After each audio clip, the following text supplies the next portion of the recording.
back to my YouTube channel. Magandang araw po sa lahat. Sa man daw kayo ng mundo naroroon ngayon. At ito nga guys, no, manibagong reaction tayo mga kalingap. At ito ay kay Lolo Pedring at kay Batang Hamog, no? Lolo Pedring at versus Batang Hamog.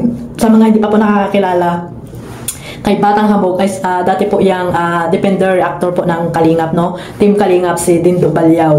So nag-iba po siya ng content sa politics nung mga nakaraang buwan, no, mga Kalingap, at kaya po nawala po siya sa Kalingap, pero hindi po siya tawag dito, hindi po siya inalis sa Kalingap, no? Nag-iba lang po siya ng content. At ayun, sa mga ilang buwan naman ay wala siyang upload, no? Kasi nga may nanganak yung kanyang misis, no? At meron na siyang kambal ngayon na anak. So pinaliwanag niya po yan sa kanyang live.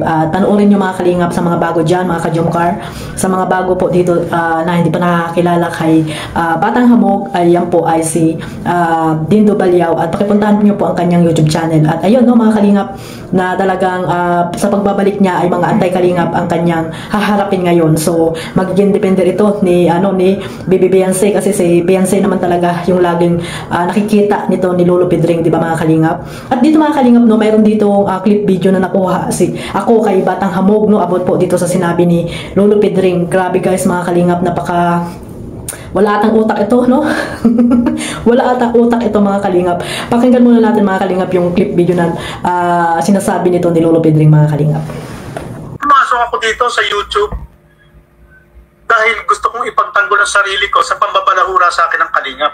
Wala ako ibang hangad na pagpasok ko sa YouTube.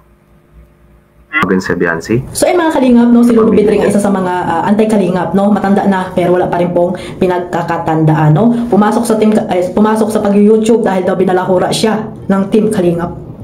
Ha? O di wow, ikaw na pala yung walang YouTube pero binalahura ka ng Team Kalingap. Ikaw na pala yung sikat ngayon, no? Wala kang YouTube pero binabalahura ka ng mga reactor or mga reactor ba, or ano ba, ang sino ba nang balahura sa iyo? Team Kalingap, sabi mo nga, di ba? So nakakatuwa, di ba mga Kalingap, at napaka BO nito ni Lolo Pedring, mga Kalingap, sa sinabi niya na yan. Kasi nga wala pa siyang YouTube pero binabalahura na daw siya ng Kalingap. So paano nangyari yon? So ikaw na yung ikaw na ngayon ang tawag dito, ikaw na ngayon ang sikat, no? Kasi nga wala ka pang YouTube, wala ka pang YouTube channel, ay binabalahura ka na, sabi mo, ng Kalingap. Paano nangyari? No, kaya nga yun yung katanungan sa iyo ni Batang Hamog. Paano nangyari yan? At sabi mo pa diyan, yung mga layunin mo ay para dipinsahan or ipagtanggol ang sarili mo. Sino ba ang nang-away sa iyo? Sino ba ang naunang kaya ka nagkaroon, di ba, ng YouTube channel para makipagbalahuraan or i-content ang content ng Team Kalingap na hindi ka naman inaano, like Baby Beyonce, mga Kalingap Angels na hindi ka naman kilala ng Team Kalingap, ay bigla-bigla kang pumasok dito sa Team Kalingap para kumuha ng mga content pero hindi maganda yung kino-content mo. Puro pambabalahura, like dito po sa pamilya ni Baby Beyonce, di ba? At hindi lang si Beyonce ang iyong binalahura, si Carla, di ba mga Kalingap? No, yan po yung adyan, yan ang totoo. Hindi yung puro hindi natin alam kung may utak ba to or what, no? Matanda na nga, nawala nga ang pinagkatandaan. Tapos ang layunin niya pa daw ay para ipagtanggol si Rina sa mga nambabalahura. Sino ba nang balahura kay Rina? Pambira ka, Pedrico. Wala nang balahura kay Rina. Si Rina babalahurain ng mga reactor ng Team Kalingap. Dinidipinsan niya yan sa iyo, yung mga wakwak, diba?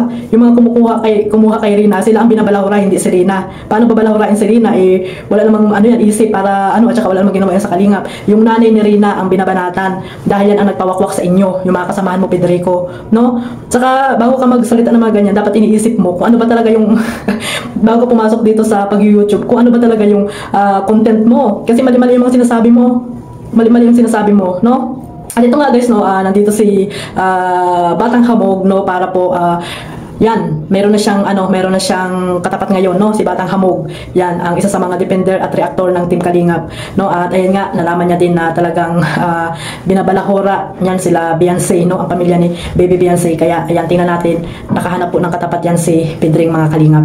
So sana suportahan po ninyo si Batang Hamog, no, sa kanyang pagla-live, kung ano man po yung kanyang i-content dito sa mga anti-Kalingap na walang ginawa kundi manira po sa programa ni Kuya Bal Santos Matubang, lalo na po sa mga Kalingap Angels, no, kay Baby Beyonce, na hindi naman sila inaano, ay talagang ito yung pinupunterya nila. Bakit kaya, no? Rina's Community, yan, isa rin yan na talagang mukhang bakla pero tumboy pala, mga Kalingap. Yan, tama yan sila, magsama sila ni Pedring na dapat nga yan, dalawa na yan, siguro yan, magtito ba yan, yung dalawa na yan? o maglolo, mga kalingap, no? Kaya, ayan, nadagdagan na naman ang, ano nyo, ang tag dito magiging kalaban nyo, no? Si Batang Hamog. Hindi nyo kilala si Batang Hamog, no? Akala nyo, pinaalis sa kalingap. Hindi po yung pinaalis sa kalingap. No, tumigil lang po siya at nag-iba po siya ng content, nag-politics po siya. At hindi rin po na-demonetize yung kanyang YouTube channel na sinasabi ng iba.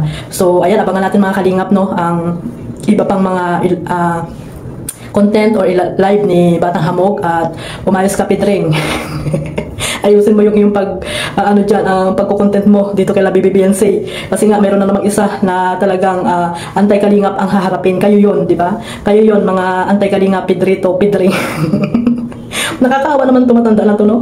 Dapat ito nire-respeto di ba? Dapat ito, ano na lang, yan, manahi-nahi na lang. Kasi nga, nananahi ito mga kalingap. Dapat ito, nag-focus na lang sa pananahi. Sabi nga, nag-YouTube siya. Dapat ang kinontent niya na lang kung paano gawin yung pantalon, kung paano tahiin ang jacket. Di ba mga kalingap? Magandang content yun. At least may peace of mind ka.